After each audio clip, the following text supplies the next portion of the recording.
teman-teman. Go. Sudah selesai? Sudah.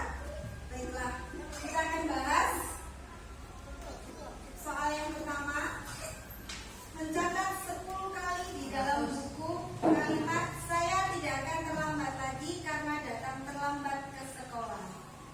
Ada yang mau menjawab? Restitusi. Alasannya? Ya, sering masyarakat yang terlambat. Sudah ada kesepakatan itu. Kata kuncinya di kata lagi, ya. Tidak akan terlambat lagi. Dan berarti sepakat ya bahwa nomor 1 adalah restitusi. Lanjut ke soal yang kedua. Membersihkan tumpahan air di meja tulis karena tersenggol pada saat belajar Adalah konsekuensi sama restitusi. restitusi. Boleh? Kalau misalnya ada yang jawab konsekuensi, apa alasannya? Karena ketika dia melupakan, konsekuensinya adalah kembali ke sini. Oke. Melupakan orang lain. Terima kasih Bu Ilu. Nomor 2 jawabannya. Kalau menurut saya ini termasuk dengan restitusi. Konsekuensi itu bisa, tapi ini karena kita membersihkan tumpahan air di meja tulis karena tersenggol pada saat belajar, itu merupakan bagian konsekuensi dan juga restitusi. Betul kan? Tidak mungkin kalau dibiarkan memberikan hukuman yang di lain itu, berarti itu hukuman. Karena ini membersihkan karena tertumpah, berarti ini restitusi. Berikutnya yang ketiga, berdiri di depan kelas sambil mengangkat satu kaki karena tidak menjawab pertanyaan. Hukuman. Sepakat? Sepakat.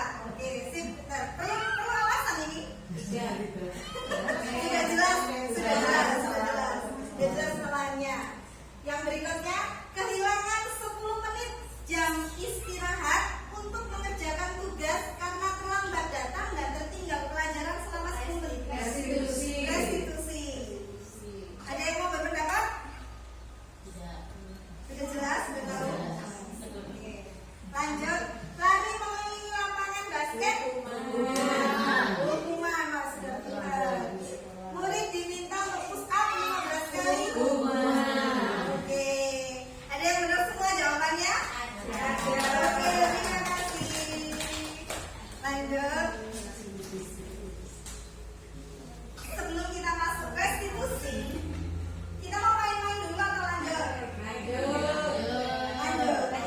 Lanjut dulu ya. Restitusi adalah proses menciptakan kondisi bagi murid untuk memperbaiki kesalahan mereka sehingga mereka bisa kembali pada kelompok mereka dengan karakter yang lebih kuat. Restitusi juga merupakan proses kolaboratif yang mengajarkan murid untuk mencari solusi untuk masalah mereka dan membantu murid berpikir tentang orang seperti apa yang mereka ingin atau tujuan yang mereka tuju dan bagaimana mereka harus memperlakukan orang lain menurut Diana Gosen tahun 2024. Kayak ini kalau saya lihat dari pengertian itu sangat bahasanya ini terlalu betul? Ada yang bisa meringkas?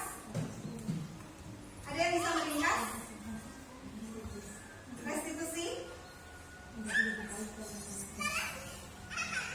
Kenapa belum? Restitusi merupakan proses belajar untuk menjadi lebih baik dari yang kemarin. Wilo angkat tangan dulu ya kalau menjawab. Sip, Wilo sangat aktif. Terima kasih.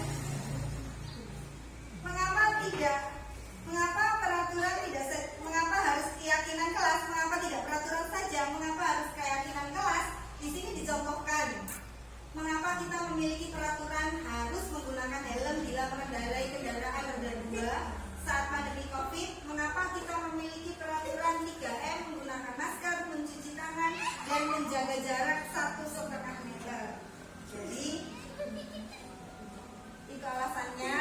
Lanjut. Peraturan kelas itu berpengaruhnya sangat kecil. Pengaruh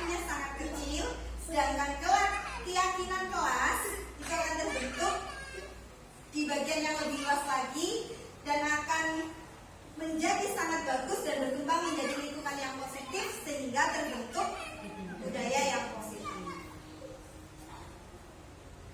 Merumuskan keyakinan kelas. Sebelum kita merumuskan keyakinan kelas, kita main-main dulu. Silahkan berdiri teman-teman. Silahkan berdiri. Berdiri depan meja.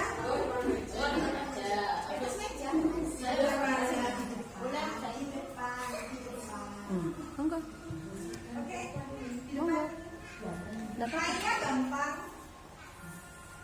Perintahnya hanya melompat tapi pakai bahasa Inggris. Jump in berarti maju. Jump out mundur. Jump right ke kanan, lompat ke kanan. Jump left ke kiri. Oke. Bisa dipahami? Bisa. Saya ulang ya. Aturan mainan kita. Jump in, lompat maju. Jump out, mundur. Jump right ke kanan, jump left ke kiri. Oke, siap? Siap. Kita mulai. Jump in, jump out, jump in. Konsentrasi. Berikutnya ya, dua instruksi. Jump right. Saya dorong aku jajal. Aku jajal. Jump left, jump left, jump left. Jump in, jump left.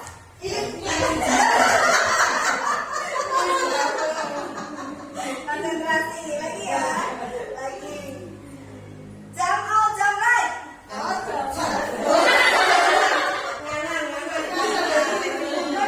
Sekarang tiga instruksi. Jump out, jump left, jump in.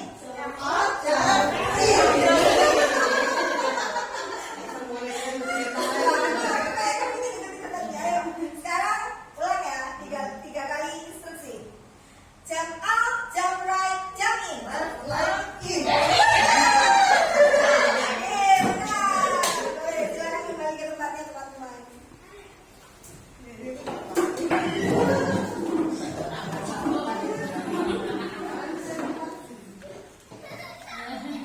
Dari permainan tadi kita belajar tentang konsentrasi ya, keseruan. Berikutnya kita akan merumuskan keyakinan kelas. Keyakinan kelas bersifat lebih abstrak daripada peraturan yang lebih rinci dan konkret. Keyakinan kelas berupa pernyataan-pernyataan universal yang berkaitan dengan nilai-nilai kebajikan tadi. Pernyataan keyakinan kelas senantiasa dibuat dalam bentuk yang positif. Keyakinan kelas hendaknya tidak terlalu banyak sehingga mudah diingat, dipahami oleh semua kelas. Keyakinan kelas sebaiknya sesuatu yang dapat diterapkan di lingkungan tersebut. Semua warga kelas hendaknya ikut berkontribusi dalam pembuatan keyakinan kelas. Dalam kegiatan surat pendapat, bersedia meninjau kembali keyakinan kelas dari waktu ke waktu. Berikut ini adalah contoh keyakinan kelas yang ada di sekolah kita, yang mungkin satu, saling menghormati, menjaga kebersihan, taat aturan, selalu jujur, menjaga keamanan. Nah, ini adalah contoh-contoh keyakinan kelas yang biasanya ada di sekolah kita. Teman-teman, saya berikutnya ini ingin memberikan tugas kelompok kepada teman-teman. Jadi silahkan bertukar kelompoknya, tempat duduk, silahkan bertukar tempat duduk.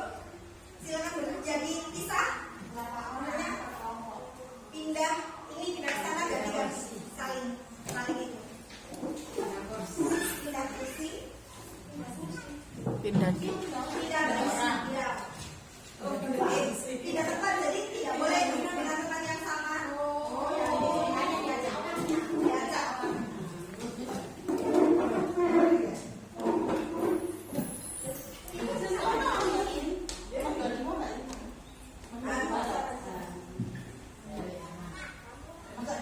Berarti ini ada, saya bagi menjadi 4 kelompok ya.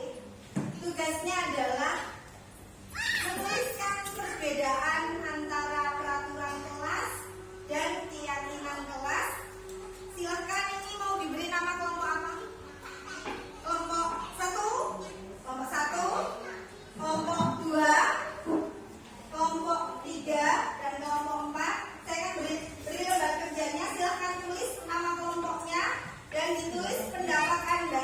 bagaimana keyakinan kelas dan juga peraturan kelas itu perbedaannya.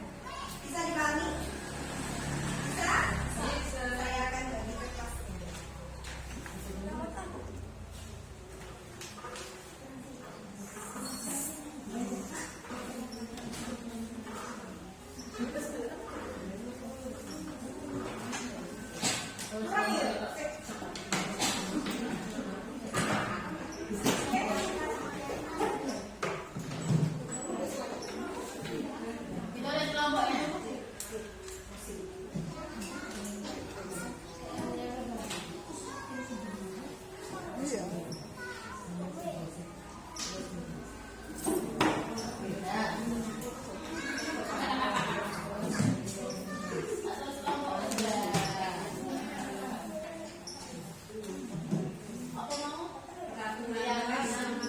Perbedaan keyakinan kelas dan peraturan kelas. Monggo, Keyakinan adalah peraturan dulu. Terserah, keyakinan kelas dulu boleh, peraturan kelas dulu boleh. Jangan lupa ditulis kelompok.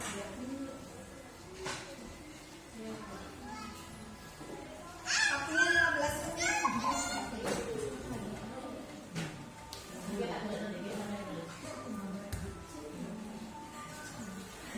Monggo, waktunya 15 menit.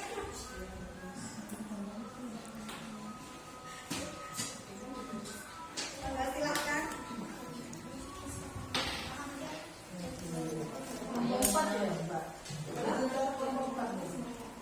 Kelompok 1, kelompok 2, kelompok 3, kelompok 4. Ditulis juga nama anggarannya di sini.